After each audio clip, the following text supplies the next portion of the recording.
Ross Hultgren from Community Financial Services in Geelong, Victoria. And is it your business, Ross? Yes, I've actually merged the business. I had the business for 15 years on my own, and on the 1st of July I merged with the person who started me in the business 30 years ago. We joined forces again, and so we've now, as of the 1st of July, I've moved into Community Financial Services. That's pretty brilliant. So tell us about that journey from 30 years ago to 15 years ago. What were you up to? Okay, so 30 years ago I moved to Geelong to play basketball with Geelong in the National Basketball League, and as part of that I met a guy called Frank Welsh who was with AMP, and when my basketball finished he said you should try working with AMP. So I did. But in 2002 Frank retired and I bought him out of the business, and so I ran it from 2002 to 2017 on my own, and I've got both my sons working in the business, one as an advisor and one as a mortgage broker. So it's been an incredible journey. It's been a great journey. Sounds like it. Now, did your reputation as a sports player with a bit of profile, did that help you commence your journey into financial advice? Not really, no, because my career wasn't that startling. So no.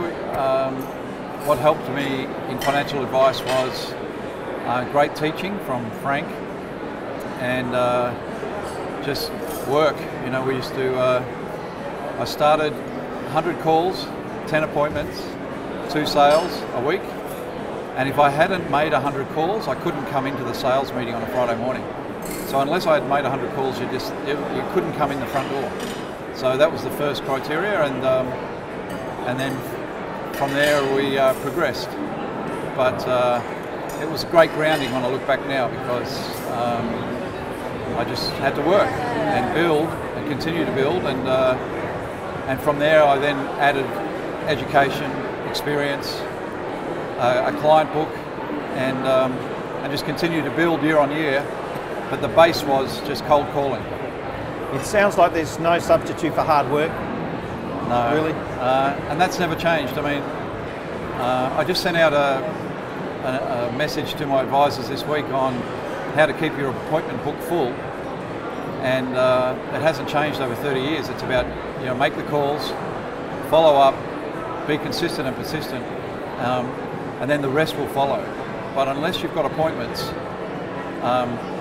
nothing else will come from that. So that's a great learning and a timeless message, presumably. It is timeless. Nothing, although we get caught up in a lot of noise about regulation change and compliance, the basics of what we do is talking to people. And unless we've got a full book of people to talk to, it doesn't matter how educated we are or how compliant we are, because we're not going to survive. Fair enough. Now, let's look at you. Go back a bit. How tall are you, Ross? I'm 196 centimetres. Old, in the old weight? 6'6"? Yeah. Okay. And fully grown, mate. And when did you stop growing?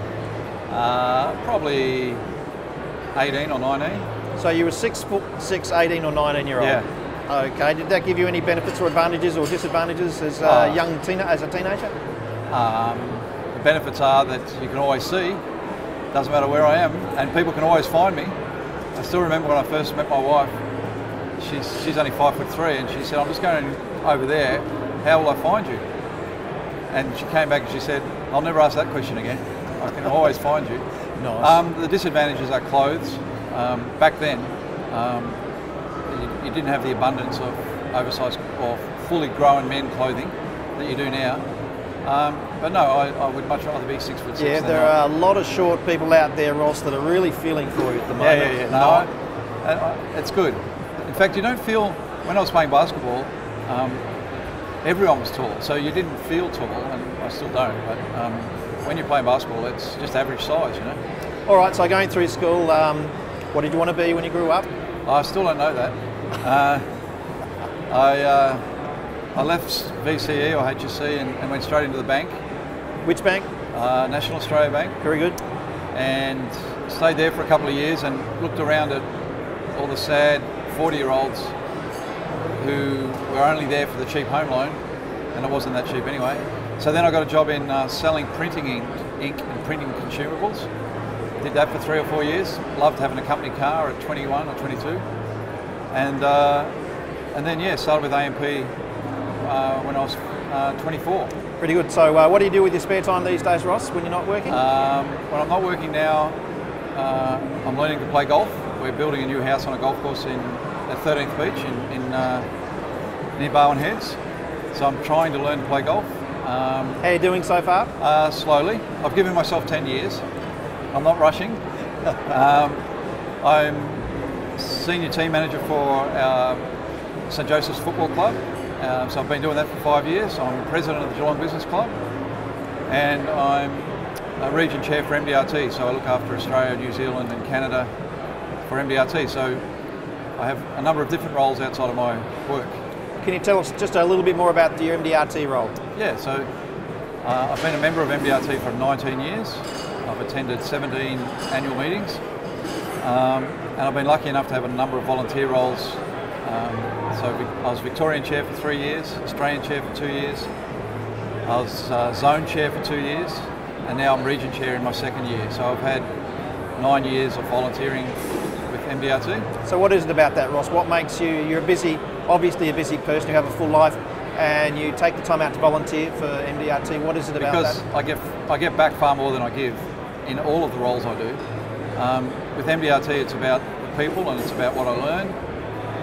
I've had the opportunity to travel to India twice, work with advisors over there in mentoring and leadership, and that's an experience I would never have got if I'd stayed running my practice in Geelong. So the fact that I was volunteering gave me that opportunity. I've been to Chicago 4 times. I've met advisors from all over the world. So it's the ability to give back to the industry, which has been so good to me and my family. And I'll continue to do that as long as I can. Well, that sounds pretty great. Gazing into your crystal ball, what do you see as the future for financial advisors in Australia and for the advice sector in general? Yeah.